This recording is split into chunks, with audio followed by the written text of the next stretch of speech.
इसी कड़ी में जिनका आपको काफी देर से इंतजार था, मैं भाई चंद्रशेखर आजाद जी, राष्ट्रीय अध्यक्ष आजाद समाज पार्टी एवं प्रमुख संस्थापक भीम आर्मी जो है और अपने ख्याल रखे। साथियों, हमारे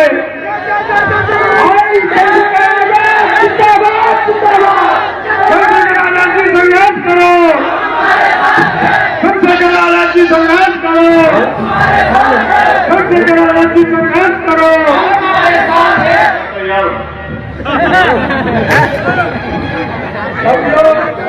हमारे आजाद समाज पार्टी के ही मंडल कोऑर्डिनेटर डॉक्टर सतीश संगम जी एक प्रेम भेंट कर रहे हैं भाई आजाद जी को। सतीश संगम जी, अरे भाई बैठ जाओ यार, एक तुम बैठो।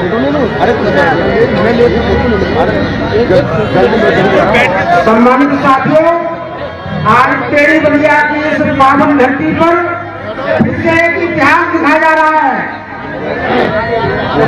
सबसे पहले सर्वप्रथम मानव काशीराम जी टेढ़ी बलिया पर आए थे। उस समय हमारे सम्मानित समाज के श्याम प्रकाश मोदी जी ने एक कलम भेंट की और उस कलम में उत्तर प्रदेश में चार बार इतिहास लिखा था। इतिहास बनाया जाएगा। ये कलम अपनी टीम के कप्तान आजाद समाज पार्टी के राष्ट्रीय अध्यक्ष बहुजन समाज के नदिया उनको मैं भेंट कर रहा हूँ। इससे इस देश का पुनर्विचार लिखा जाएगा।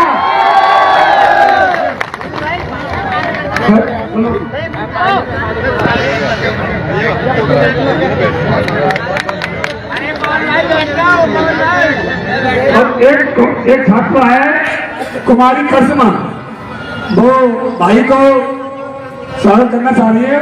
लड़की है, छात्रा है, वो बच्चिया है और भाई का स्वागत करें।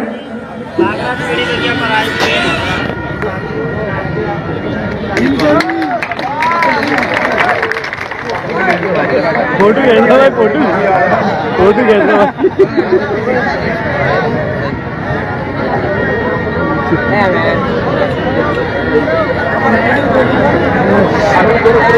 साथियों, शांति बना रखें। देखो आपको था भाई बहुत ही अपना कीमती समय निकाल करके आपके बीच में आए हुए हैं भाई चंद्रशेखर आजाद जी।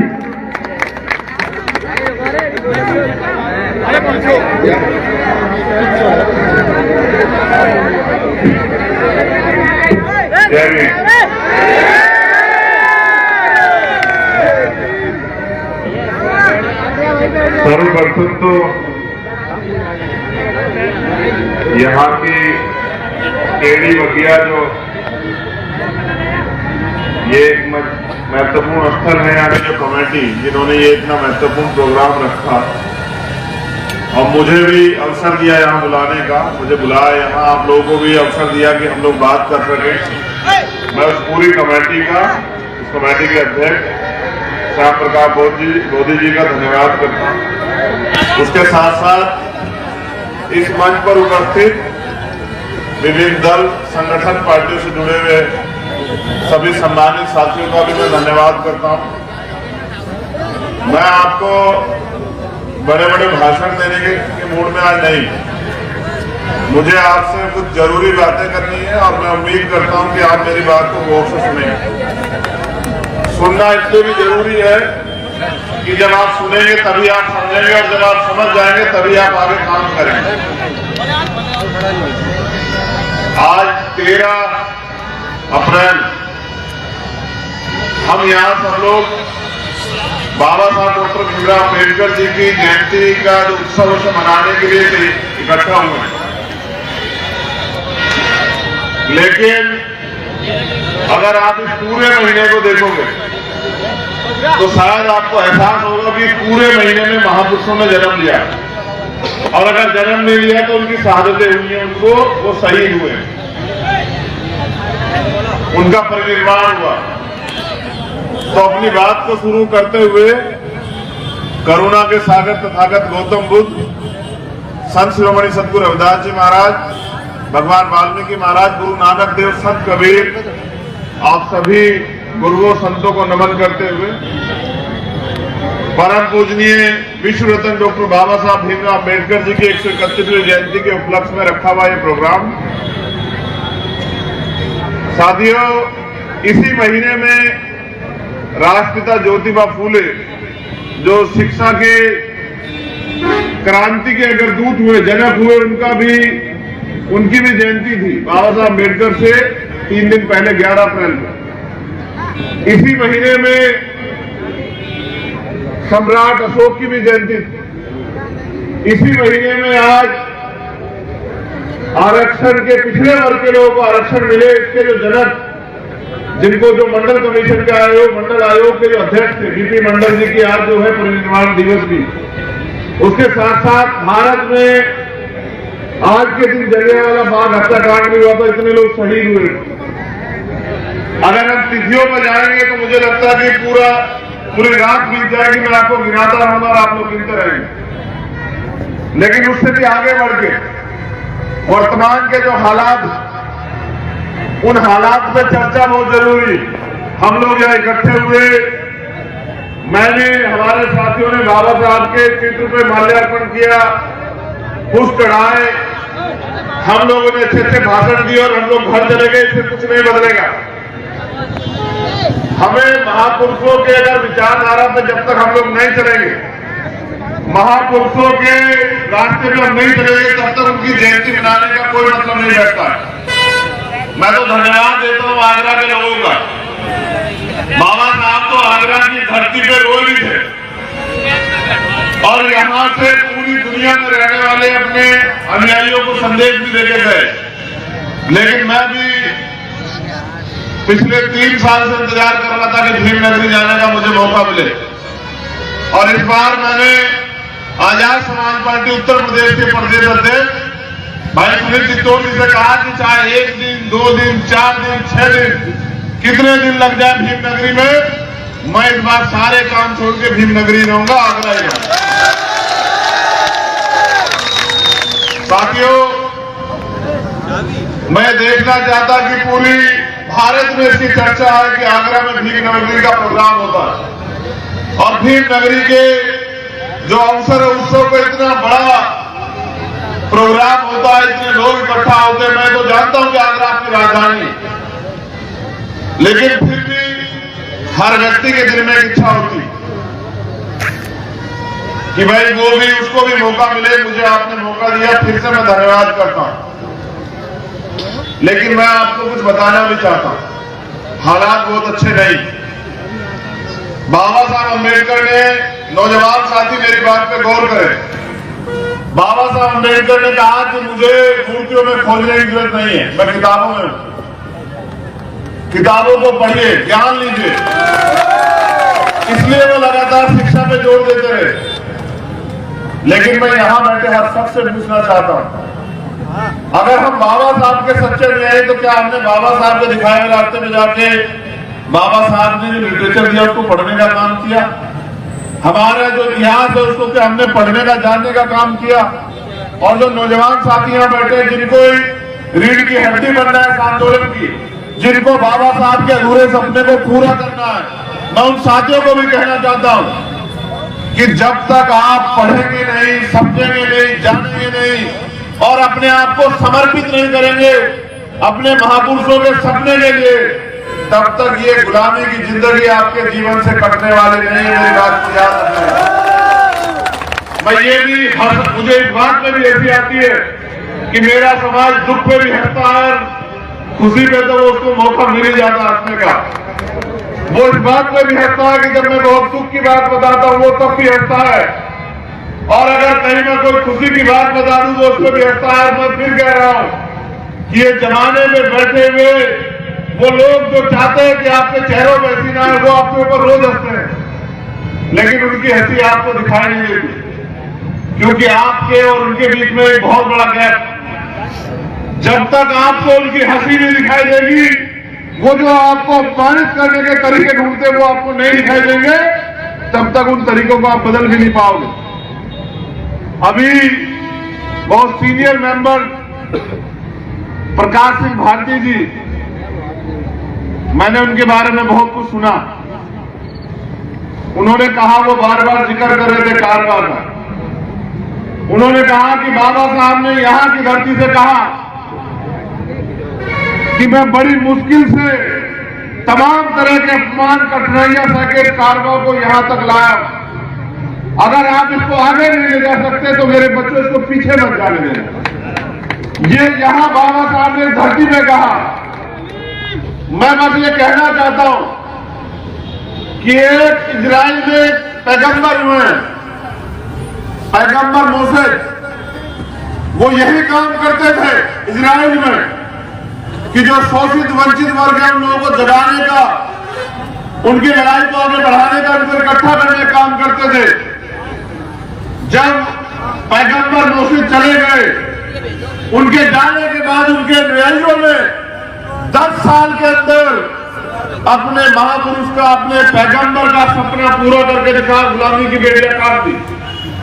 मैं कहता हूं कि लंबे समय से महापुरुष आए और आपको सिखाते रहे, समझाते रहे। अगर हम उनका सच्चा खून है तो बताओ तुम्हारी गुलामी अब तक क्यों नहीं कटी? कौन जिम्मेदार है, वो महापुरुष या हम लोग जो सुबह शाम या 14 अप्रैल या 15 मार्च को जागते हैं और जाग के 2 दिन के बाद फिर सो जाते हैं। 14 अप्रैल को बाबा साहब के आगे माले चढ़ाते हैं, 1 दिन के लिए अपना घर सजाते हैं और फिर पूरे 1 साल उनके सपने को कुचलने का काम करते हैं। उन्होंने जो वोट का अधिकार हमें दिया, अपनी ताकत बनाने के लिए, अपने जीवन को बदलने के लिए, उसको चंद सिक्कों में तोड़ने का काम करते हैं, बेचने का काम करते हैं। बताइए, हम उनके सच्चे अनुयायी हैं या हम उनको धोखा देने वाले लोग? एक बार हमें आकलन करना पड़ेगा। मैं एक कहानी आपके सामने रख रहा हूं और पुराने लोग जो मिशन से जुड़े हुए हैं वो उस कहानी को जानते हैं। हमारे रहमान मान्यवर साहब इस कहानी को पैडल में बताया करते थे। वो कहानी इसलिए रखनी पड़ेगी कि वो कहानी बाबा साहब ने भी सुनाई, राष्ट्रपिता ज्योतिबा फूले ने भी सुनाई, साहू जी महाराज ने भी सुनाई, मान्यवर साहब जी काशीराम ने भी सुनाई, लेकिन मेरे समाज पे कोई फर्क नहीं पड़ा। जब तक वो रोज रोज रटाते रहे तो ये लोग रटते रहे और जिस दिन वो चले गए, इन्होंने उस कहानी को सुनना, बोलना, कहना बंद कर दिया, तो आने वाली पीढ़ी सीखेगी कहां से? ये कहानी आपको सीख देगी और ये कहानी आपको एहसास कराएगी कि मैं भाषण नहीं, अपना दर्द आपसे बयां करने के लिए आया हूं कि अगर आपको हाथन में अन्याय पे आपको दर्द नहीं होता है तो फिर आपको समाज की बात करने का कोई अधिकार नहीं है। मैं गया था नेपाली, राजस्थान में, आप सब लोगों ने देखा होगा, और जो मैंने राजस्थान में जाके देखा, मेरे शरीर का कोई हिस्सा ऐसा नहीं जो दर्द से चिल्ला ना रहा हो। जब मैंने जितेंद्र मेघवाल के परिवार से उनको अपनी 4 बहनों को सुना, उन्होंने मुझसे क्या कहा, मैं आपसे बयां कर रहा हूं। उन्होंने मुझसे कहा कि भाई, इस गांव में हम राजपुरोहितों के घर के सामने से चप्पल पहन के नहीं जा सकते। अगर हम चप्पल पहन के जाते हैं तो उनके समाज के लोग हमें बेइज्जत करते हैं, हमें अपमानित करते हैं, तमाम तरह की अपमानित बातें कहते हैं। उन्होंने ये कहा कि आज भी हम अच्छे कपड़े पहन के वहां से नहीं गुजर सकते, मोटरसाइकिल पर बैठ के नहीं गुजर सकते, आज भी हम मूछे नहीं रख सकते, आज भी हम घोड़ी पे चढ़ के नहीं जा सकते। तो मैं आगरा में खड़े होकर कहूं कि हम बहुत ताकतवर है, तो ये मजाक है। क्योंकि जितेंद्र मेघवाल का परिवार भी मेरा है और ये जो परिवार यहां बैठा ये भी मेरा है, जो इस मंच पे बैठा ये भी मेरा है। और अगर पूरे देश के किसी कोने में अगर कोई गरीब है, शोषित है, बताया गया है, उसके अधिकार छीने गए हैं, तो मुझे मेरे बाबा साहब अम्बेडकर ने सिखा के गए कि अन्याय करने वाले से अन्याय सहने वाला ज्यादा दोषी होता है। मैंने जब उन 4 बहनों को सुना, मेरा कलेजा ठंडी हो गया और मैंने ये वादा किया वहां कि 1 साल के अंदर राजस्थान से अन्याय को हम लोग इस गुलामी को काट देंगे, चाहे हमें कितनी मेहनत करनी पड़े। मैं इस बात की गहराई को यहां समझता हूं। वो जो कहानी मैं आपसे बताने वाला, उस कहानी पर गौर करना, specially Bhim army Azad Samaj party जुड़े लोग गौर करना कि मिशन जो है वो चापलूसी से नहीं चलता है, मिशन कुर्बानी से चलता है, मिशन त्याग से चलता है, मिशन बलिदान से चलता है, मिशन समर्पण से चलता है, मिशन हाथ पकड़ने से चलता है और मिशन समाज को देने के लिए होता है, ना कि समाज को लूटने के लिए। एक जंगल था, एक जंगल जो बहुत हरा भरा था, तमाम तरह के जानवर उसमें रहते थे। उसके अंदर एक झील थी, बड़ी अच्छी झील, मीठे पानी की झील। हम तो वो लोग हैं जिनको पानी पीने का अधिकार भी जो है वो लड़ने से मिला। उसके लिए भी लाठियां खानी पड़ी। आप तो बिस्लेरी का पानी दिया आपने मुझे यहाँ पीने का, लेकिन हमारे रहबरों ने इसके लिए भी लड़ाई लड़ी। तो उस झील में पूरे जंगल के जानवर आके पानी पीते थे। एक दिन ऐसा आया कि सूखा पड़ने लगा, धीरे धीरे जंगल सूखने लगा। जब जंगल सूखने लगा तो झील भी धीरे धीरे सूखने लगी। और फिर एक दिन आया कि पूरी झील सूख गई, पूरा जंगल सूख गया। उस जंगल में रहने वाले जानवर इकट्ठा हुए। जब इकट्ठा हुए तो उनमें चर्चा हुई। कुछ लोगों ने सुझाव दिया कि भाई अब इस जंगल को छोड़ देना चाहिए। कुछ लोगों ने सुझाव दिया कुछ दिन इंतजार कर लेना चाहिए। कुछ लोगों ने सुझाव दिया कि भाई हमारा जंगल से क्या लेना देना, हमें तो अपने जीवन की परवाह करनी है, तो हम इस जंगल से कहीं निकल जाते हैं। पता नहीं कब बारिश आएगी, कब ये जंगल हरा भरा होगा, कब झील भरेगी। उसी जंगल में एक तोता भी था। तोते का भी नंबर आया। तोते ने कहा कि भाई मैदान छोड़ने से काम नहीं चलेगा, मैदान छोड़ने से काम नहीं चलेगा। हमें कोई ना कोई तरकीब निकाल के अपने जीवन को सुरक्षित करने का और इस जंगल को हरा भरा करने का तरीका ढूंढना पड़ेगा। सब लोगों में चर्चा हुई कि उस जंगल में ही एक पवित्र जगह थी। जैसे ये आगरा की धरती है ना, ये टेढ़ी बगिया जो एक पवित्र जगह है, ये जो अम्बेडकर पार्क या वो जो जगह, वो जो जहां बुद्ध विहार है, जहां बाबा साहब अम्बेडकर खुद आए थे, जहां उनकी अस्थियां रखी हुई है, चक्की पार्क वाला जो है, ऐसी एक पवित्र जगह थी। तो पूरे जंगल के जानवर इकट्ठा हुए और उस पवित्र जगह पे चले गए। और वहां जाके उस पवित्र जगह से उसके आसपास बैठ के चर्चा करने लगे कि जंगल हरा भरा कैसे। जब चर्चा करने लगे, कई दिन बीत गए, तो उस पवित्र जगह से एक आवाज आई। और उस आवाज से जो वो आवाज थी, उसने कुछ कहा। और उस आवाज ने कहा कि जंगल हरा भरा हो जाएगा, झील भी भर जाएगी, लेकिन उसके लिए इस दीवार के पिछली तरफ कुछ गुलाब के सफेद फूल है, उनको आपको खून से लाल करना पड़ेगा। मेरी बात पे गौर करना। जंगल हरा भरा हो जाएगा,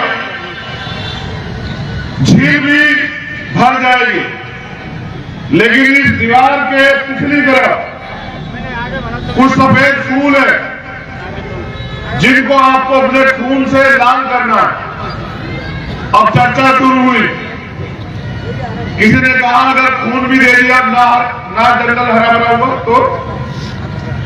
किसी ने कहा कि भाई कौन देगा खून, हमें तो वैसे ही अपनी जान बचानी भारी हो, तो इधर खून भी दे दिया तो। कई लोगों ने अपने अपने विचार रखे। तोते का नंबर आया। तोते ने कहा भाई एक काम करते हैं, एक एक बूंद खून की सब लोग देते हैं, ना किसी की जान जाएगी और ये सबके खून से ये फूल भी लाल हो जाएंगे। तोते की बात को सब लोगों ने नकार दिया और सब लोगों ने तय किया कि हम जंगल छोड़ के जाएंगे, किसी और जंगल में जाएंगे। सब लोग जंगल छोड़ के जंगल से बाहर चले गए और जैसे ही वो जंगल से बाहर निकले उन्होंने देखा कि बारिश शुरू हो गई। बारिश शुरू हुई, पूरा जंगल हरा भरा हुआ, झील भी भर गई। सभी जानवरों में चर्चा बन गई कि यार देखना कोई हम में से कम तो नहीं है। जब गिनती हुई तो तोता कब निकला। सारे जानवर इकट्ठे होकर जगह की तरफ दौड़ पड़े, ये देखने के लिए कहीं फूल लाल तो नहीं हो गए। और जब पूरा समूह बन के उस जगह पे पहुंचा जहां पे सफेद फूल थे, तो उन्होंने देखा कि भाई एक फूल जो है वो लाल था, क्योंकि तोते में जितनी हिम्मत थी, तोते ने अपनी गर्दन यहां से अलग की और उस फूल के ऊपर लेट गया। वो जितना उसके अंदर खून था, उस फूल की बदौलत वो एक फूल लाल हो पाया और उस एक फूल के लाल होने से वो पूरा जंगल हरा भरा हो गया, वो झील फिर भर गई। तो जब वो सारा समूह वहां पहुंचा, अब मेरी बात पे गौर करना, आज के हालात बिल्कुल ऐसे ही हैं। श्याम प्रकाश जी, आज के हालात बिल्कुल ऐसे हैं कि एक ने कहा कि भाई तोते ने बहुत बहादुरी का काम किया है, मैं इनके सम्मान में कविता लिखूंगा। एक ने कहा भाई मैं तो तोते ने बहुत बलिदान का काम किया है, मैं इनकी समाधि बनाऊंगा। तीसरे ने कहा भाई तोते ने बहुत बड़ा काम किया है, मैं इनकी मूर्ति लगाऊंगा। एक कहने लगा कि भाई तोते का बलिदान भूला नहीं जा सकता, मैं भंडारा कराया करूंगा। एक ने कहा ये तारीख याद रहेगी, हम इस तोते की जो है परिनिर्वाण दिवस मनाया करेंगे।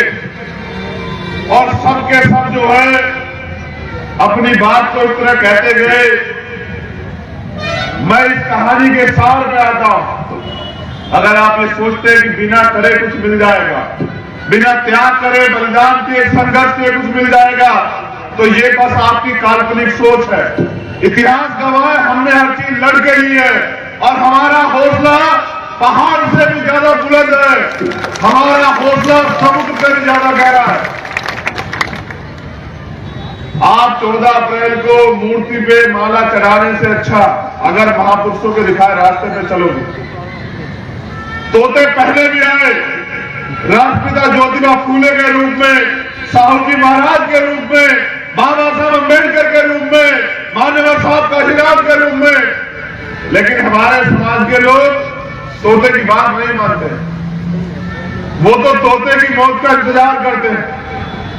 मैं आपको पूरी ईमानदारी से कह रहा हूं, अभी हमारे सीनियर साथी हैं, मैं तो बहुत छोटा हूं उम्र में आपसे, मैं बहुत छोटा हूं आपसे उम्र में, लेकिन मेरे इरादे बाबा साहब अम्बेडकर के सपने को पूरा करने के लिए आरएसएस और भाजपा से भी ज्यादा बुलंद है। अगर वो जैसे हमारे सीनियर साथियों ने कहा कि वो संविधान बदलना चाहते हैं, मैं आगरा की पवित्र धरती पे 13 तारीख के दिन रात को 11 बजे यह ऐलान करता हूं कि अगर मैंने संविधान की तरफ आग उठाकर भी देखी, इसके परिणाम आरएसएस और भाजपा के लिए इतने हानिकारक होंगे कि दुनिया के इतिहास में कभी ऐसे हानिकारक परिणाम नहीं आएंगे। आप मन छोटा मत कीजिए, आप दिल छोटा मत कीजिए, इतिहास गवाह है, हमने बलिदान दिया है लेकिन झुकना नहीं सीखा। आरएसएस और भाजपा के इस सपने को भी जबरदस्त करेंगे और बाबा साहब अम्बेडकर के सपने को भी पूरा करेंगे। इस देश में दोबारा से मूल निवासियों का, गुर्जरों का राज आएगा और उसके लिए जो कीमत चुकानी पड़ेगी, जो बलिदान देना पड़ेगा, उसके लिए हम तैयार हैं। मैं ठीक कह रहा हूं, जोश के साथ होश की भी जरूरत है।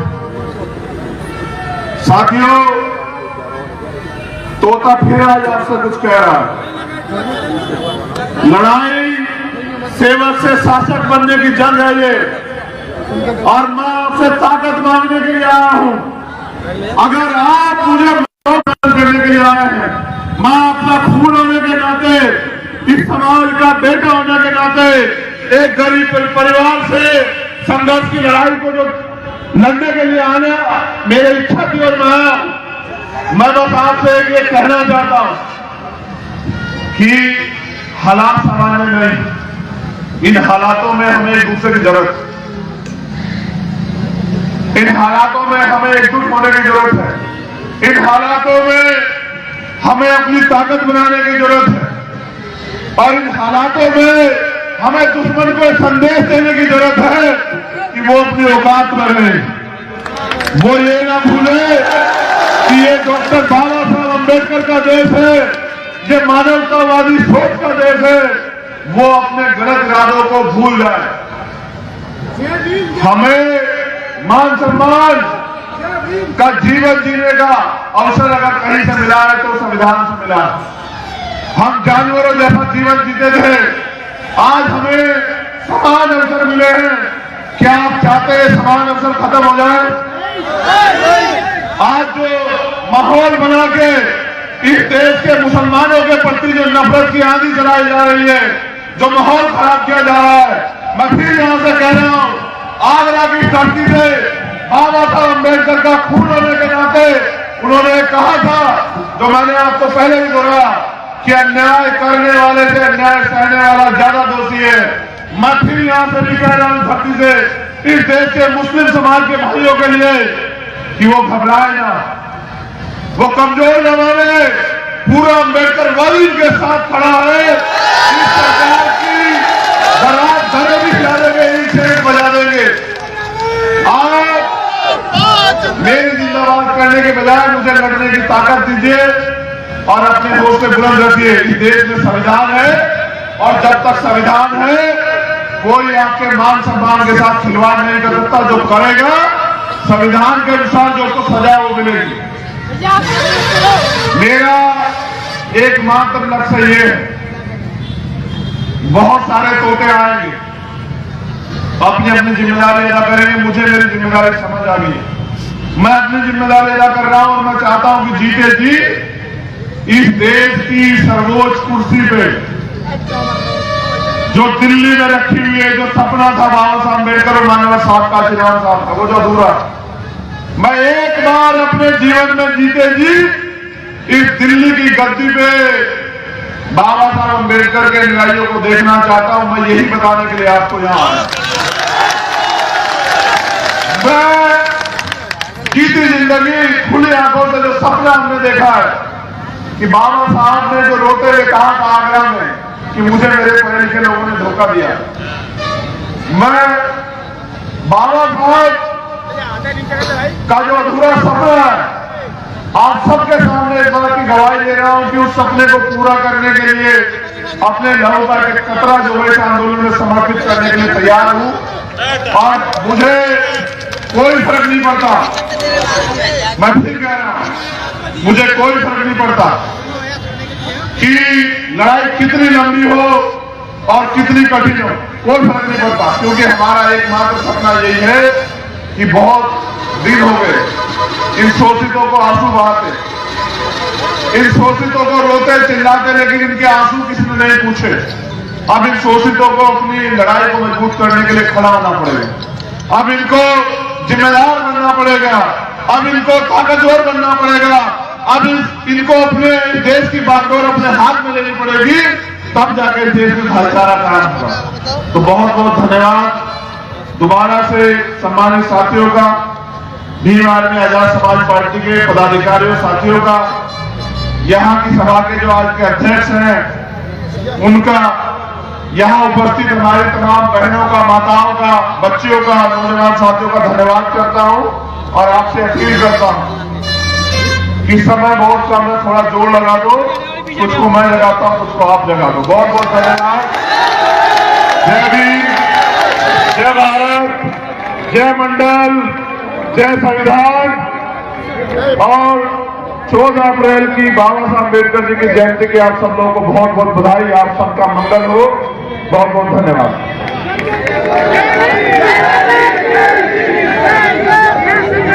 संघर्ष करो, संघर्ष करो, संघर्ष करो, हम तुम्हारे साथ हैं। चंद्रशेखर आजाद जी संघर्ष करो, तुम्हारे साथ है, चंद्रशेखर आजाद जी संघर्ष करो, तुम्हारे साथ है, चंद्रशेखर आजाद जी संघर्ष करो। तुम्हारे साथ है। भारत साहेब, अमर रहे, भारत साहेब, अमर रहे, भारत साहेब, अमर रहे। जब तक सूरज चांद रहेगा, बाबा तेरा नाम रहेगा, जब तक सूरज चांद रहेगा, बाबा तेरा नाम रहेगा, जब तक सूरज चांद रहेगा, बाबा तेरा नाम रहेगा। चंद्रशेखर भाई संघर्ष करो, हम तुम्हारे साथ है, चंद्रशेखर भाई संघर्ष करो, हम तुम्हारे साथ है, चंद्रशेखर भाई संघर्ष करो, हम तुम्हारे साथ है, चंद्रशेखर भाई संघर्ष करो। हम तुम्हारे साथ है। आजाद समाज पार्टी जिंदाबाद, जिंदाबाद जिंदाबाद आजाद समाज पार्टी जिंदाबाद, जिंदाबाद जिंदाबाद भीम आर्मी जिंदाबाद, जिंदाबाद भीम आर्मी जिंदाबाद, आजाद समाज पार्टी जिंदाबाद। जिंदाबाद। चंद्रशेखर भाई संघर्ष करो, हम तुम्हारे साथ हैं, चंद्रशेखर भाई संघर्ष करो, हम तुम्हारे साथ हैं, चंद्रशेखर भाई संघर्ष करो। हम तुम्हारे साथ हैं। बाबा साहेब, बाबा साहेब, बाबा साहेब, जब तक सूरज चांद रहेगा, जब तक सूरज चांद रहेगा, जब तक सूरज चांद रहेगा, भगवान बुद्ध की, भगवान बुद्ध की, भगवान बुद्ध की।